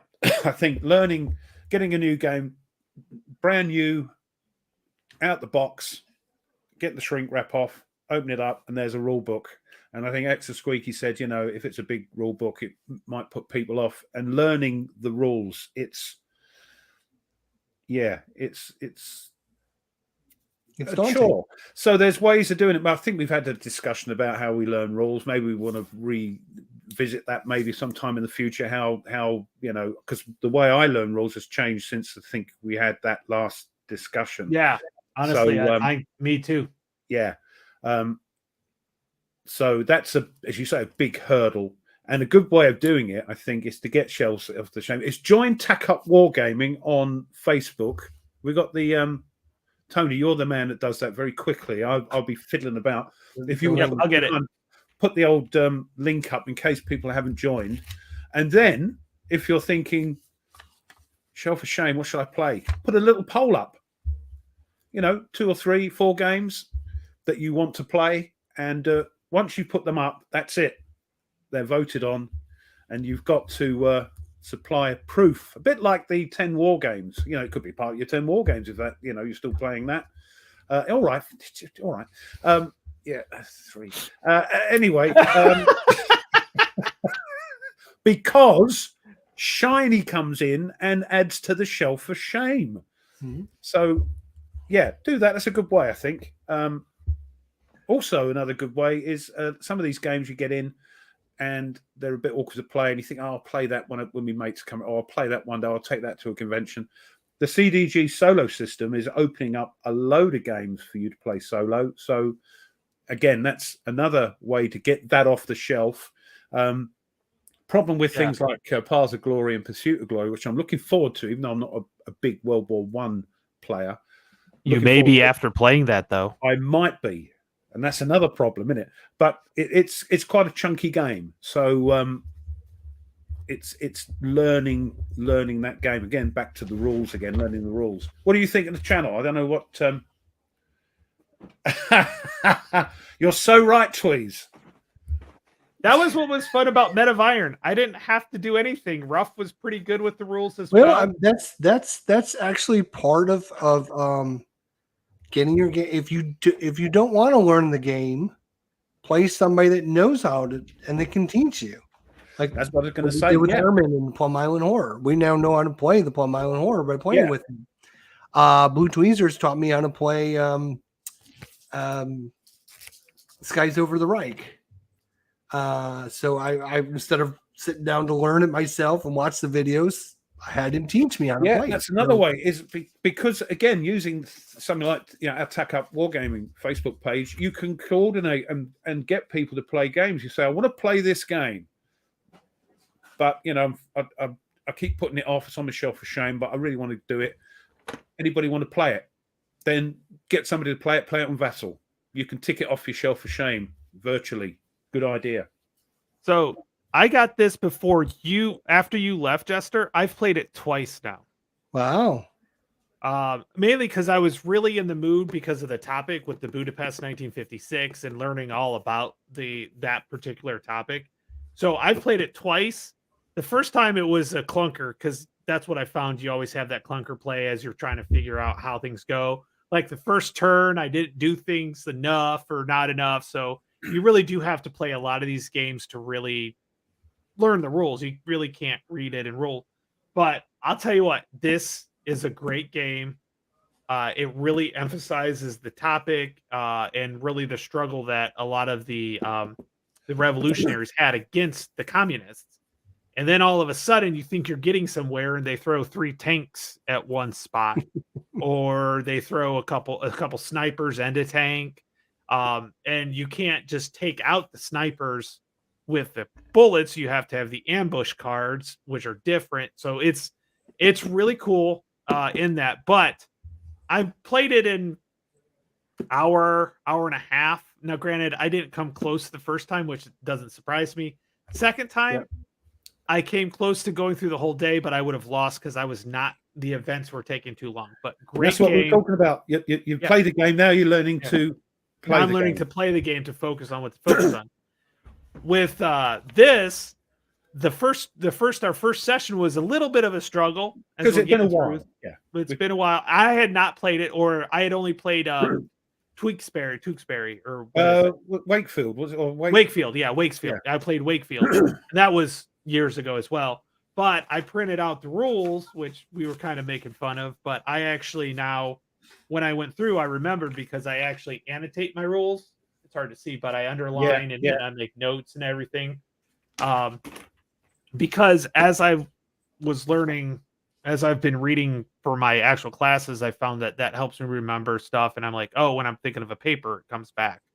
Although if you don't underline the important stuff, like exactly how to retreat or why you're able to treat, it doesn't help if you don't underline it. So. Yeah, another good thing. Aren't that many? There's a big one in London, of course, that Fred and Dangerous Dave and all that go to, and James. That's great. If you can do that because you'll have to play a game. You can take a game under your arm from the shelf for shame. Say, like to play this, and off you go. That's great if you have a channel mic. Yeah, and I've used it, and you've used it. Yep, I've used it. Yep. But if you're not a YouTubey, then get on to Tack Up and say, I want to play this. If you're not on Facebook, Consim World also has the whole option as well. Tack Up's there on Facebook as well, on Consim World, the sort of social one, not the old fuddy-duddy one that's still going. But yeah, there's lots of ways to get this game off the shelf if you can't play it yourself. I know time is of the essence, as Koi says.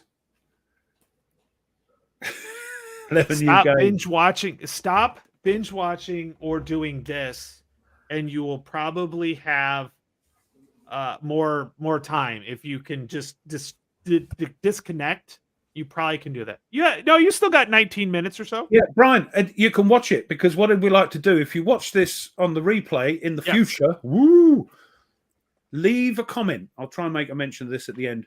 Oh, by the way, if you haven't pushed the like button. Smash the old like button for us. That David would be Turtsy. wonderful. Wow. Nice. Smash the like button for us. It does. Yeah, help. If you give haven't Ralph the thumbs subscribed up. to anybody, and I think most of you have subscribed to these two. Just make sure you subscribe. If you're watching in the future as well, leave a comment. Don't just leave a thumbs up, of course, but just we're trying to get people to put replay family. If you don't want to put a comment, because the old algorithm picks up on the words rather than just a smiley face or something. So just put replay family, and we know you've watched it, and hopefully you've liked it. So that's that. What's Stuka saying? Yeah, so Jester, that was one of the reasons why I got it, is because of David. He probably did the solo system, but all these guys, or you can tell, are Hungarian. Those are Hungarian names for sure. So there's probably a lot of pride in making this, and it's a really good game. Components are awesome, by the way. Lots of fun. Expect this October 23rd on my channel, because that's the anniversary of it. I'm going to pull a camp. We're going to do an anniversary show. Wait on the day? Yeah. Yeah. And I'll film it before, so that way I can just release it all together and have it done. Brian's been talking about getting together a little local group for us, so we need to hook up. I know he's emailed me a couple times, and we just have to. I'm going away in a couple weeks again. I'll be gone for a week, so once I get that done, then I should be settled down for the rest of the year. So maybe we can do something. October, November, December. There you go. And but it doesn't matter, Yeah, heckle in the comments. Just put a time mark so we know exactly which comment you're heckling. We'd appreciate that. Yeah, I think Shelf of Opportunity is just a way of saying I enjoy all these things that I have, and I just can't play everything, so I have to just choose which one I'm going to do. I was thinking about this the other day. I think I got over 150 games still, even though I did 80 new ones this year. I still have over 150 games that I have in my collection that I've never put on my channel yet. So that gives it's just 150 more opportunities for me to share with you. But you keep ordering the blooming things, and that's the problem. Maybe that's. But I do that on purpose, though. I know we all do it on purpose. We all say we're not going to get any more games, and then something comes out, and you think, "Oh yeah, I like that." And then it comes in and it goes on the shelf, or it comes out and played, but then the others that are coming before it aren't played, so that stays on the shelf for shame. What's he going on about here? Look.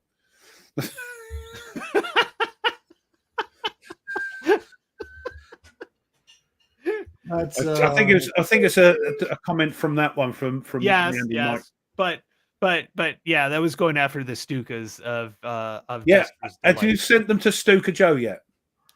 No. Oh, I should, but no.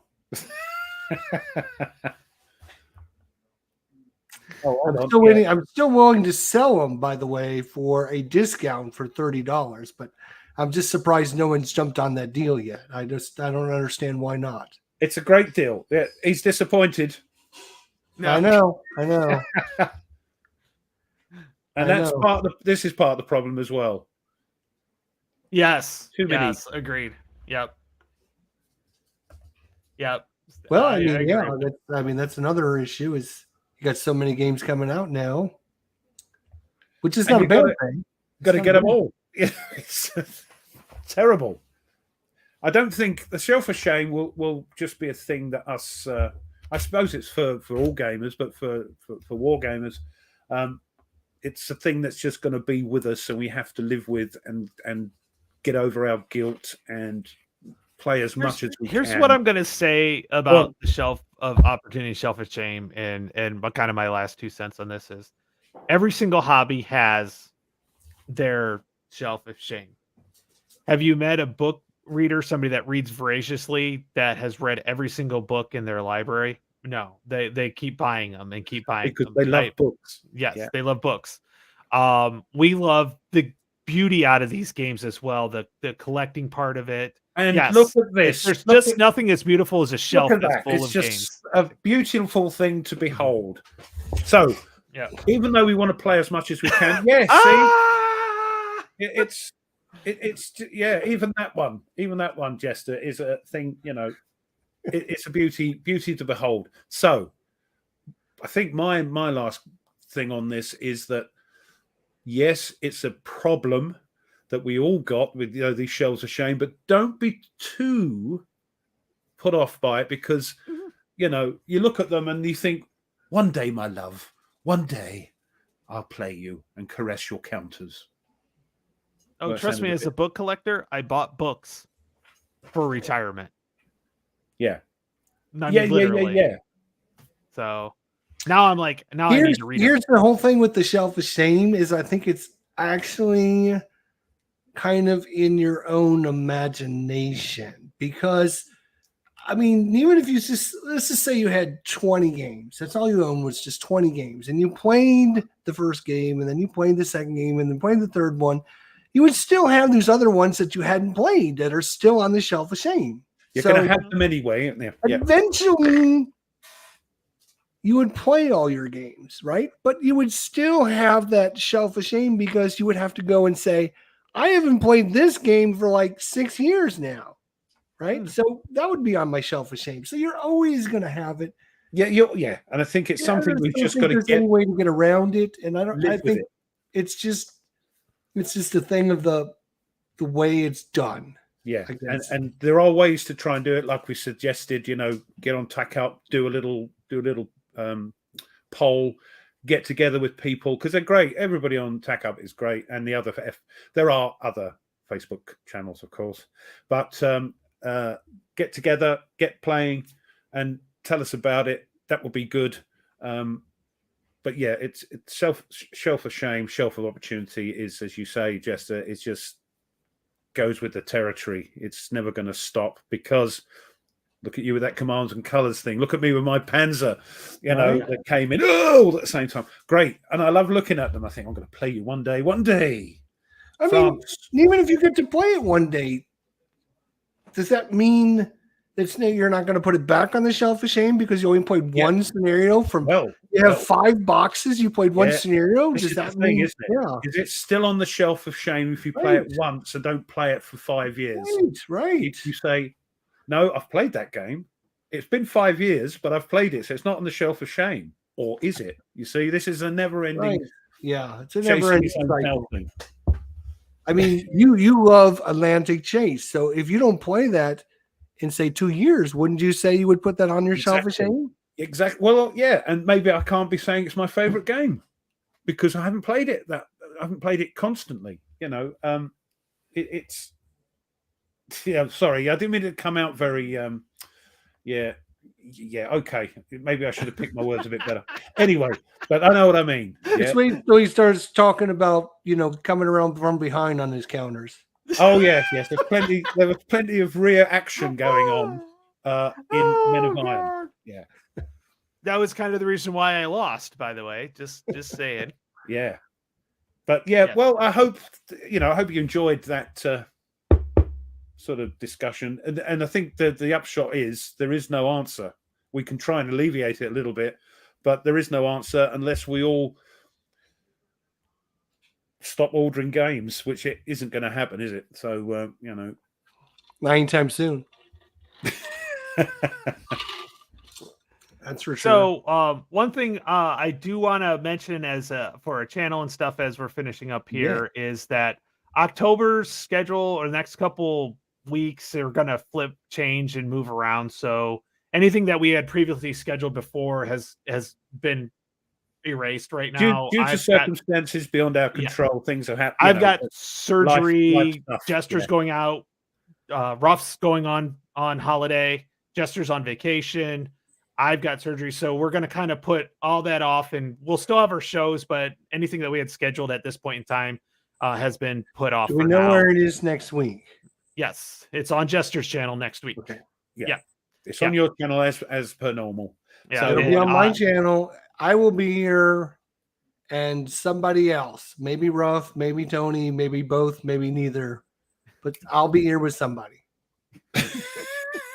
I think Ruff will be here. I think you're going to I'll be. be here. It's Okay. just that Okay, Tony, yeah, Tony's it'll a be bit me and iffy. Ruff for sure. Yeah, okay. Yeah. It's Tony won't be here maybe because of his Maybe. ongoing. I have a surgery on Thursday. yeah. If I'm feeling up to it now, granted, I'm just sitting here doing nothing. So, I hopefully, if I'm not like beat up and healed over in pain, I'll be But on. just sitting down could be a pain, though. Yeah, or Yeah, high on morphine type drugs. That would be fun. That would be fun. That actually might be fun. You might actually want me on that one. Yeah. So we'll get with. So we've had to do some changing of guests and stuff like that. So we'll get with them and kind of reschedule as we can do that. But October's kind of crazy. bloody real life going away.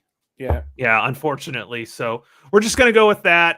So next week's. I mean, on Tony's Just having Christian. surgery. Ruff's still waiting to get his results. I might need two co-hosts here coming up in a couple months. So If I'm still around, depends on the answer I get. Yeah. Depends on the results. Yeah. So, and just so you guys know, it's nothing extremely serious. I've just got a belly button hernia and it needs to get fixed. So no, you told me you were become having an something. extension.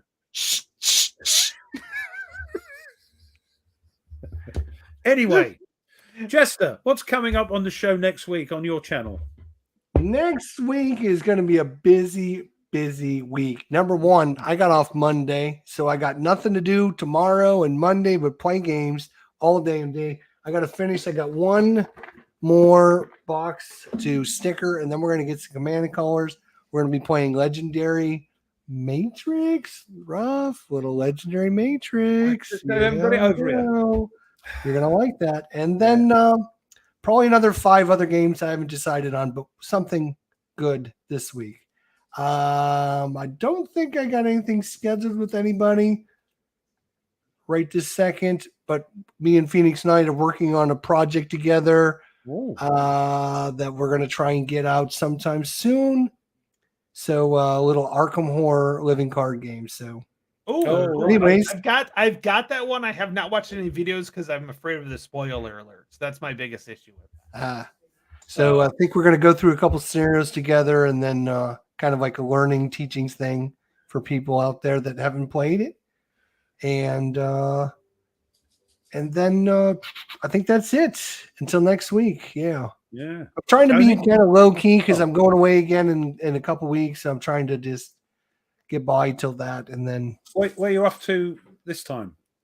Next time, Bozeman, Montana. So you're going from a country the size of Montana to Montana. Yeah, exactly. How I wanted to see what it's how like. does that work out? Like, seriously, that's just kind of funny on that one. Assuming that I get my luggage. If I don't get any luggage, I won't be able to go. So You won't have any clean underwear. Goodness me. I literally have 3 pairs of underwear in my drawer right now. That's it. Good grief. Well, the rest of them are packed in the bag. Oh dear. Because we're going to be gone for 2 weeks, so I took them all with me. Yeah, damn right. Every man takes all the pants he ever owns on holiday. Or what we call pants, you call underwear. So anyway, right. Tony, So what you up to? Probably nothing. Just because I've got prep to do before my surgery Thursday. Yeah. I will probably play a little bit of Panzer Grenadier on my own. I want to get through the Airborne AE box before I really get into some of the bigger scenarios. But yeah, so I'll probably do that on my own. But that's be it. I won't have much going on this week. And because of what's going on for you Thursday, we won't be getting together on Friday as normal for our live stream. So it'll be the week after, and you think, probably the British way? Probably the British way, yes, because it won't take much to read up on the rules or anything like that. So, and I'll be able to help you out with that. It's pretty simple on that. They're rough on that one. So, yeah, thank you, Tim. Yeah, so for me, I think I've got to have a look at this because they sent it to me. Goodness gracious, what's in this? It looks like dude, I would have a hernia just lifting that box. It looks like a Euro trash game, but the size of the box, so there's tons of stuff in there. So we'll be trying to have a look into that. I'm going to try and do a quick unboxing just to if I get a new game in, I'm taking the shrink wrap off. I might as well get the camera going and do a playthrough. Why not?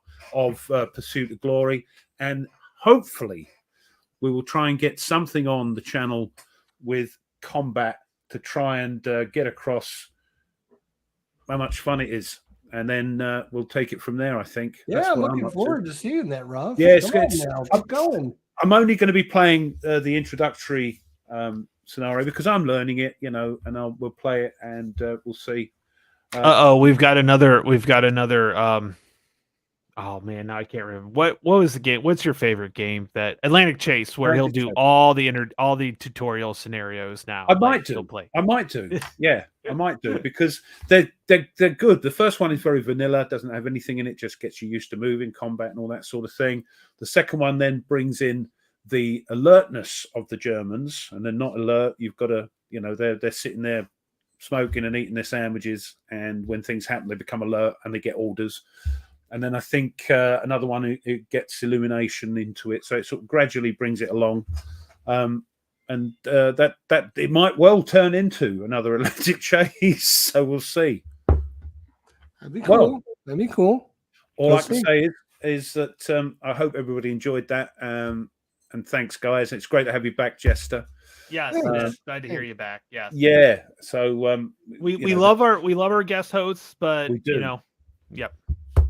But as I said to myself, the boys are back in town. Thin Lizzy, right.